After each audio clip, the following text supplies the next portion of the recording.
Hello everybody and welcome back to Red Eagle Politics. Make sure you guys like this video down below and subscribe to the channel if you are new.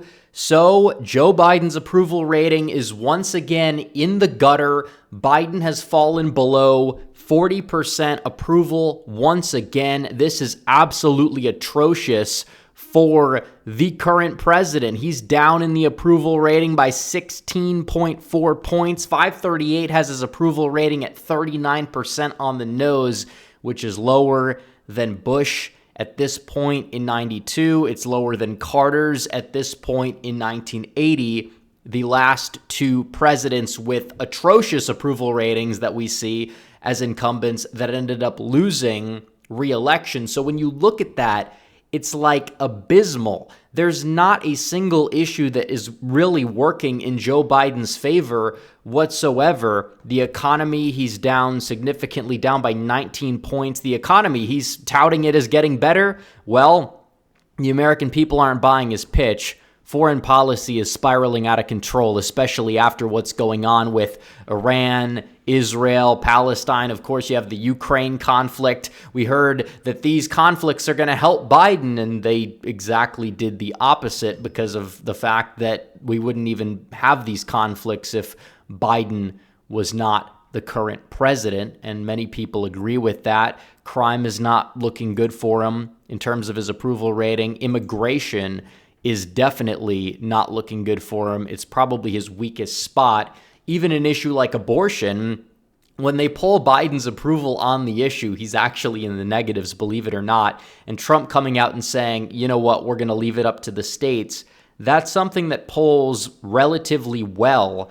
And Biden's really going to struggle to tie Trump to like a national abortion ban at this point, where the issue is going to be less of a major issue for voters compared to 2022. So the question is, how can Biden win? It's not because, oh, but Trump is unpopular. He's got all these cases, because we know that Trump is more popular than Biden. And we know that Donald Trump and these legal cases, if anything, they may be helping him, because it's opening up a lot of people's eyes to see how corrupt the system is. Everything Trump has said about the system, it's proven right because these cases are just so weak. Now we hear that Michael Avenatti, of all people, may even be testifying on behalf of Donald Trump. It's insane. But the question is, how can Biden still win? And the answer is because of the fact that mechanics matter. And while Joe Biden has had a cash advantage, it's shrinking. That is true. And it's also not like him spending is really impacting his numbers, because Trump's starting to go up again. But what's more important to note is the fact that mechanics matter, because Democrats are the party of high propensity voters at this point, and their lower propensity voters typically vote early. They vote by mail. They encourage it. Republicans have been doing the opposite for quite some time, and they've been struggling as a result. Now, do I like election month? No, I really don't. But you have to play the game you're in. And when it comes down to a state like Pennsylvania, for example, that really can make the difference, because there's a massive mail system, a lot of absentees. Democrats request them, Republicans don't. You know, if you have bad weather on election day, what exactly happens? Some people that already knew how they were going to vote, well, it's going to be a little bit more difficult for them to turn out. We saw this in Nevada in 2022. If it wasn't for a snowstorm in northern Nevada that impacted Reno, it's very likely that Adam Laxalt could be in the U.S. Senate right now. And also, you look at Arizona, a lot of people didn't want to stand in the lines on election day in 2022. You look at that, it's a big problem. And then you look at states where Republicans typically take advantage of early voting, like Florida, like Texas, even California. They've been eating into the Democrat margins there partially because of it. So you're seeing this dynamic shift where they embrace it, it works out in their favor. When they don't embrace it and they don't play the game they're in, they end up losing and just scratching their heads. What happened? And when it's all said and done, it's important that people vote early. If they don't want to vote by mail, they don't have to, but they could do in-person absentee. They can vote in person early in many, if not all, swing states, and that's important. And Donald Trump took note of this, and he's been doing it more so now than he did ahead of 2022. I think a lot of Republicans started to wake up after 2022. But now Donald Trump tweeted this, or he truthed this, I guess you would say, yesterday, which I think is very important. Because a lot of the base is receptive to Donald Trump. Trump has attacked mail-in voting. I think a lot of his concerns were legitimate concerns and still are legitimate concerns. I think we have to scale it back. I think you should scale back early voting as well to a decent amount. But still, what is true is that when we're in this game, we have to play the game that we're in. And Donald Trump said this last night. Absentee voting, early voting, and election day voting are all good options, and they are technically. Everybody's going to have their preferred option, but I would encourage Republicans to vote as early as they possibly can. The phrase vote early, vote often.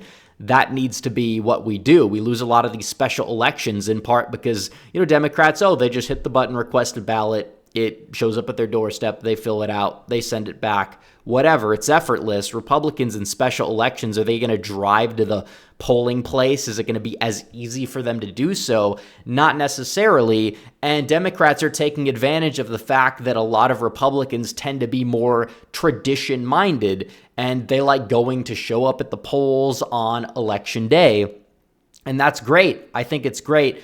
But at the same time, we have to play the game we're in. And if you wait until Election Day, the RNC, the GOP, they're going to be wasting resources trying to find you to make sure you get out and vote. And they wouldn't be wasting those resources if you sent in your ballot as soon as possible. And Donald Trump gets this. A lot of people are starting to get it. The RNC, the new RNC, gets it. They get it a hell of a lot better than the old RNC. So I think it's important not that we kind of say, this is some great system that we have, but while it's in place, we have to take advantage of it or we'll never win. And if we never win, we're never going to be able to change the system.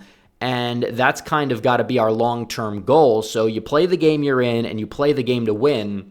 When I look at this, I see Donald Trump playing to win. Now you have the RNC. They are unveiling 100,000 poll watchers in this recent plan.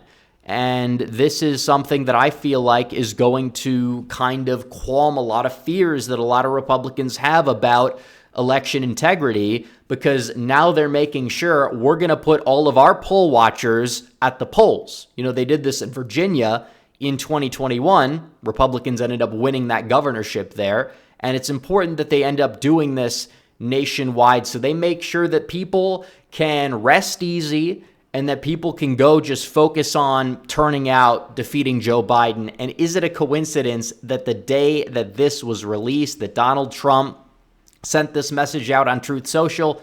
I believe that it's not, because it's important. If you have more faith in the system, then at the end of the day, I think more people are willing to embrace the current system, even if they can critique the system, even if they realize that, in the long run, we do need to change it back to the way it was, at least in 2016.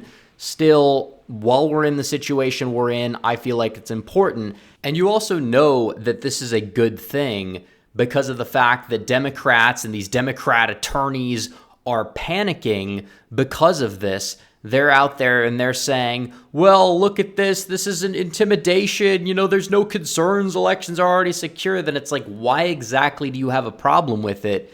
Don't you think it's a good idea for Republicans to waste resources on something that's redundant? But they're afraid of it, either A, because maybe there is a little something that they would be able to hide or they're concerned about that. But also B, I think a lot of it has to do with the fact that just investing in this is going to make a lot of people at ease about the election system, and you're not going to have a lot of people sit back there and say, well, I don't trust the system. Why should I vote if they're doing this? And that's why they're upset about it.